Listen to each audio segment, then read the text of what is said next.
That was a little weird. I don't like how that opened. But you know what? I'm just gonna go with it anyway. So I've been trying to figure out some kind of, I don't know, easier video series to do. And I do a lot of talking to myself, so I figured I'd do it in a productive manner, which is talking to a camera and posting it on YouTube. But I needed something to kind of, I don't know, something interesting and something that wasn't just a 45-minute rant, which I've done several times. And I don't want to edit that down, so I'm going to try and keep this short. I've already wasted about a minute or so. But I'm going to try and limit myself to 10 minutes. And I'm just going to talk about one thing that I watched over the last month. That's what it is. I'm just going to call it Cameron Talks About Blank. I've got my Letterboxd up here. Didn't watch that much this month, but a good amount of stuff. And I've got it loaded up into a random generator. So I'm going to take all this and it's going to decide for me, and then I'm going to have 10 minutes to talk about whatever that thing is. So I'm going to go here. We'll decide. There's an ad. Ignore the ad. Don't look at it. Don't look at the ad. Civil War. Okay, probably one of the things I have the least to say about. So maybe we'll do 2 5-minute sections.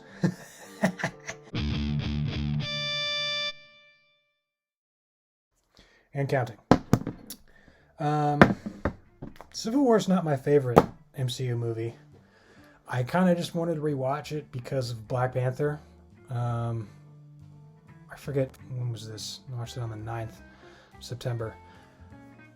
There was something about that. I don't remember what brought it up, but I've always been kind of disappointed with how Black Panther was portrayed after Civil War. I think he was at his best in Civil War, and then he kind of fell off, for lack of a better term.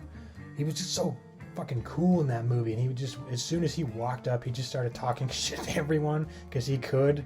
I mean, that scene in the van where he's like, how long do you think you can keep Bucky from me? The mantle passed from warrior to warrior.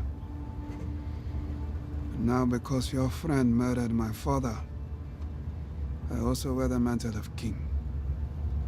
So I ask you, as both warrior and king, how long do you think you can keep your friend safe from me?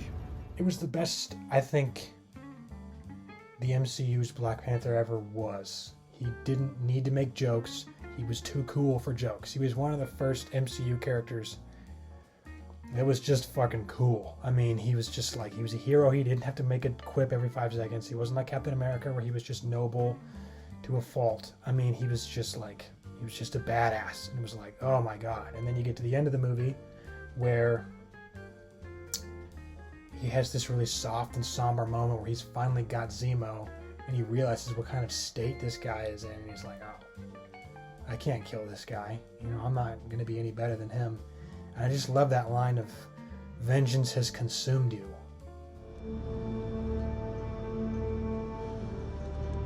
Vengeance has consumed you. It's consuming them.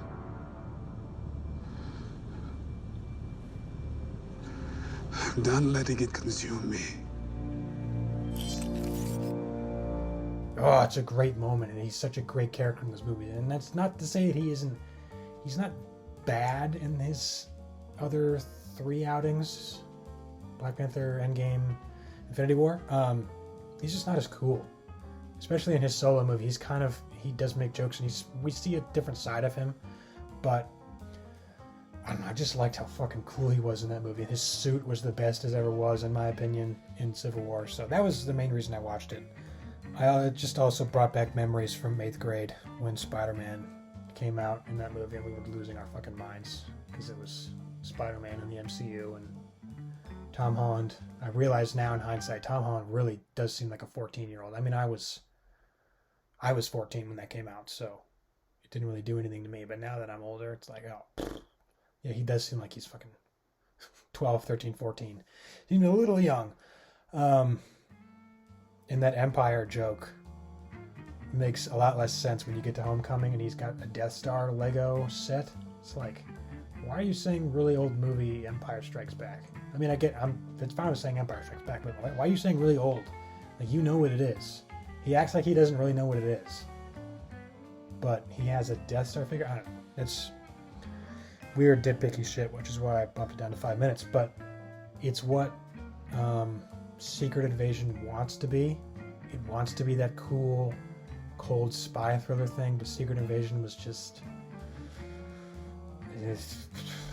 I don't think they ever understood the point of that story. They didn't have any fun with it either. It's like, do you understand what made this cool in the first place? Which was espionage and anyone could be anyone sort of a thing. That's why I watched it. That's what it was. I wanted a kind of reminder of like how good the MCU used to be, because it's been disappointing me a lot lately. And I think I'm kind of done with it. We're 4 minutes ahead of schedule. Do that. We'll get one more, and we'll call it good. Just don't give me Civil War again, because I can't talk about it anymore. Ocean's 11. I rewatched Ocean's 11. It's funny, I didn't give any of the ones I watched for the first time. Ocean's 11.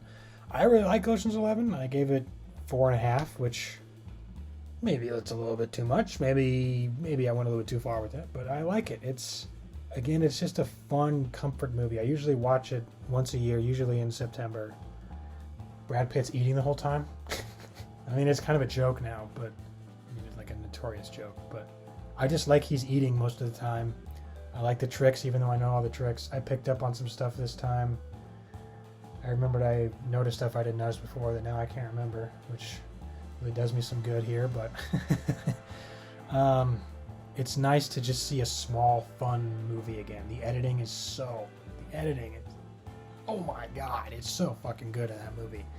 I've seen a couple of videos of people talking about the I'll see if I can find them.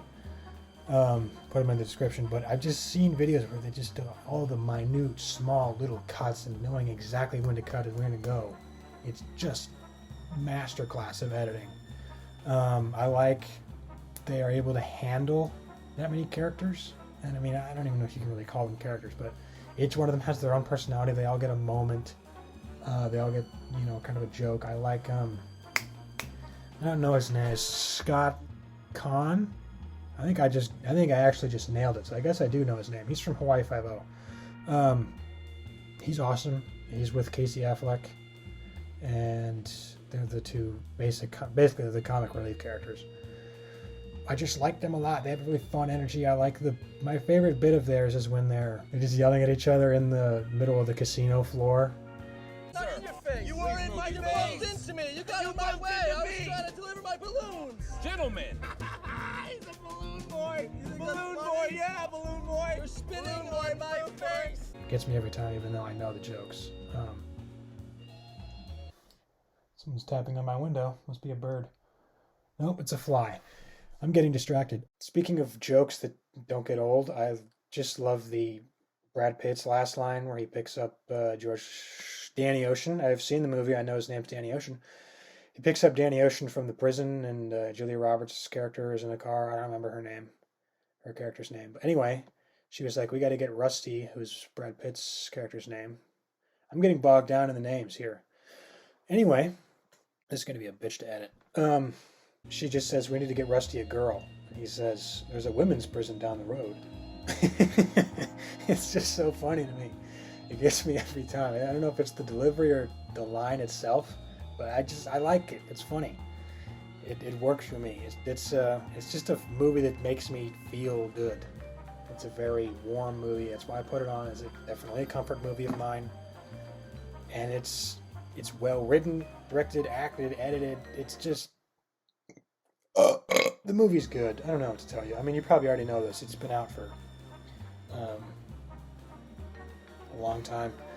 20 years. It came out in 2001. What did I say for it? Oh yeah. I noticed this time in the credits, it says introducing Julia Roberts. And I don't know if it's a joke or not. It very well might be. I think it definitely could be. But she has the last credit in the actual end credits, not the rolling credits, but I call them the flashy credits. It's probably not the correct name at all, but yeah, it says introducing Julia Roberts when Pretty Woman came out. I counted 11 years before this, So maybe they did it as a joke. Now that I'm saying it, they probably definitely did. But it's also funny if they just didn't, and they had to say introducing Julia Roberts.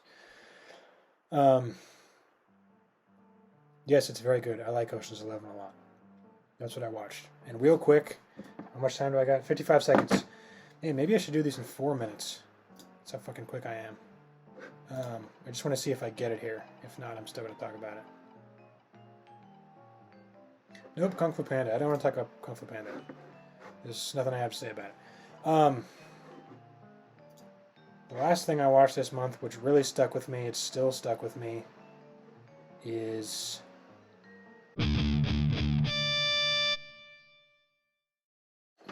real quick, I just want to talk about Insomnia, because I watched it for the first time, and I loved it. I'm surprised I haven't seen it before, because it is a movie that's right up my alley. It's got Robin Williams and Al Pacino and... fuck, what's her name? Shit. God damn it, I know her name. Hilary Swank, I think. That could be definitely 100% wrong. If it is, I'll put the actual actress's name up. Hooray! Those are the three leads. It's noir, directed by Christopher Nolan, came out in 2002, 2003. It was really good. It's got Al Pacino in it. I'm not going to break down the whole plot, and I don't want to, and I don't want to spoil it either, but it was just a very simple and introspective story about these two characters that are not really who you think they are. They're both in versions on different kinds of characters. Again, I don't want to spoil anything, because I go watch it. First of all, go watch, because it's very good. The ending really did stick with me. The score is really good. It might even be a top 10 contender. We'll have to see how I feel about it in another month or two. I'll probably rewatch it in December. But yeah, it was really good, and it's still in my brain. It's still in my head. It inspired me, which is why I want to talk about it. Yeah. So those are my 3 things I talked about. Yeah, that's probably good enough, I think. Well, I'm probably going to do this again next month, because I need something to make and something to record. And I think this is really fun. It's a really fun idea. So, let me know if you like it.